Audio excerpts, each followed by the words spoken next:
Hello à tous, c'est Dan. J'espère que vous allez bien, j'espère que vous allez très bien même. Aujourd'hui, on aborde un thème qui fait beaucoup parler de lui, le cheat meal, le saint cheat meal.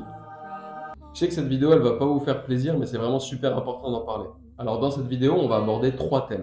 Le but est toujours le même, éclairer un maximum sur le sujet et que tu puisses évoluer dans les meilleures conditions. Donc, nos 3 thèmes.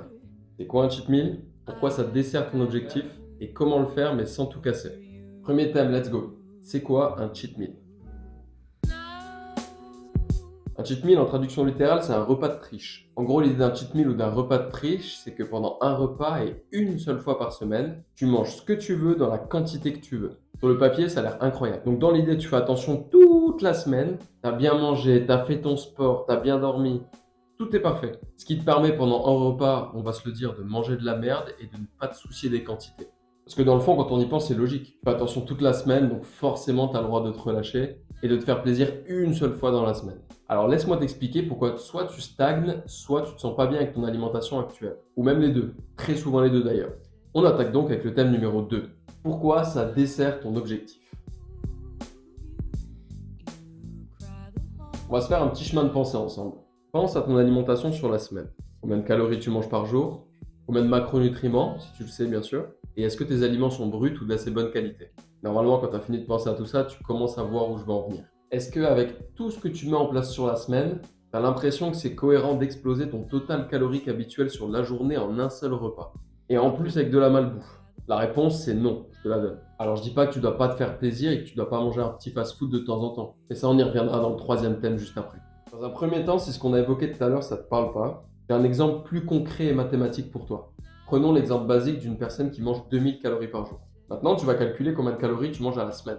Donc 2000 x 7, ça te donne 14 000 calories réparties sur la semaine. Une semaine parfaite et calculée, ça ressemble à ça. Maintenant, on va prendre le même exemple d'une semaine, mais avec un cheat meal excessif. 2000 calories x 6 jours propres. Mais on rajoute le dimanche un cheat meal de l'espace à base de junk food, produits transformés, fast food qui sont très caloriques et qui ne vont rien t'apporter. Tu te retrouves sans même t'en rendre compte à la fin de ton dimanche avec un total calorique à environ 4500. Bien sûr, encore une fois, c'est un exemple et je te le dis, ça peut être bien plus haut, ça va très vite. Et du coup, on va reprendre le même calcul que tout à l'heure. 2000 calories x 6 plus nos 4500 du dimanche. Ça nous donne 16 500 calories. On divise le tout par 7 et ça nous donne 2357 calories. Donc ta moyenne à la semaine, elle est complètement faussée, tu n'es plus du tout à 2000 calories. Si tu étais en déficit calorique pendant ta semaine, bah maintenant tu n'y es plus. Et si tu avais prévu un maintien, bah maintenant tu es en surplus. Donc voilà la preuve que ton cheat meal dessert ton objectif. Bon, maintenant que je t'ai cassé le moral, reste avec moi, t'inquiète, parce que j'ai des solutions pour que ça aille mieux. Donc on va passer au dernier point. Comment le faire, mais sans tout casser? On en a parlé un petit peu plus haut et on y revient, la notion de plaisir. Tu vas me dire, et très justement, mais à quel moment je me fais plaisir? La réponse, elle est simple, la question ne devrait même pas se poser. Il doit y avoir dans ton alimentation une notion de plaisir tout au long de la semaine. Si ce n'est pas le cas, c'est certainement que ton alimentation est beaucoup trop restrictive. Ou tout simplement que tu manges des aliments que tu n'aimes pas. Ou encore que tu manges tout le temps la même chose et qu'au bout d'un moment, c'est quelque chose qui ne te convienne plus. Il ne faut pas que ton alimentation soit une contrainte. Je ne le répéterai jamais assez, mais il faut que ça fasse partie de ta vie. Que ce soit quelque chose de durable, que tu puisses tenir tout le temps. Si à ce moment précis, tu te dis, bah non, c'est impossible. Ou encore, comme on l'entend très souvent, ouais, mais c'est pas une vie de manger comme ça tout le temps. C'est tout simplement que ton plan n'est pas adapté. Et il y a des trucs, ça fait du mal à entendre, hein. Tu ne dois pas être frustré toute la semaine et attendre impatiemment ton cheat meal à la fin de la semaine.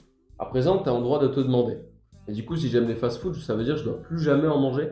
Et non. Tout se trouve comme d'habitude dans une notion d'équilibre. Tu peux te faire un petit plaisir de temps en temps. Mais tu verras qu'avec un plan qui est bien adapté et qui te fait plaisir, cette envie de malbouffe, elle viendra que de temps en temps, voire même très rarement au fil du temps. Et pour finir, et toujours dans l'optique de vous aider, quelques conseils pour bien réussir un petit repas plaisir si vous en faites un. Pour augmenter ta dépense et avec des gros guillemets pour limiter la casse. Mange au maximum des produits bruts et que tu as cuisiné toi-même. C'est très important pour la digestion, pour l'absorption des nutriments et pour ce que ton corps va réellement utiliser. Et tu verras, tu apprécieras encore plus une pizza ou encore des lasagnes quand elles sont faites maison. Et dernier point, si tu es déterminé et motivé à atteindre tes objectifs, calcule ton repas plaisir et fais en sorte qu'il rentre dans ton total calorique et ton total de macronutriments à la journée, de manière à ne pas trop dépasser et ne pas exploser ton total à la semaine. Bien sûr, si tu as un repas de famille ou un truc avec des amis qui est prévu ou alors peu importe l'événement, Si c'est de temps en temps, encore une fois, c'est pas grave et c'est pas ça qui va ruiner tous tes efforts que tu as fait sur l'année. Bon, j'espère que je t'ai rassuré à la fin de cette vidéo et surtout que tu m'en veux pas d'avoir touché à ton cheat meal. Bien sûr, si cette vidéo t'a plu, n'hésite pas à la liker et à t'abonner. Vous êtes beaucoup à regarder sans vous abonner. J'ai vérifié la dernière fois, c'est plus de 75% des personnes suivent. Donc comme d'hab, c'est gratuit pour toi et moi, ça m'aide vraiment beaucoup. Sur ce, c'était Dan pour vous servir. Bon dimanche si vous regardez cette vidéo un dimanche, sinon passez une bonne journée, une bonne soirée ou encore une bonne nuit. Et nous, on se donne rendez-vous dimanche prochain.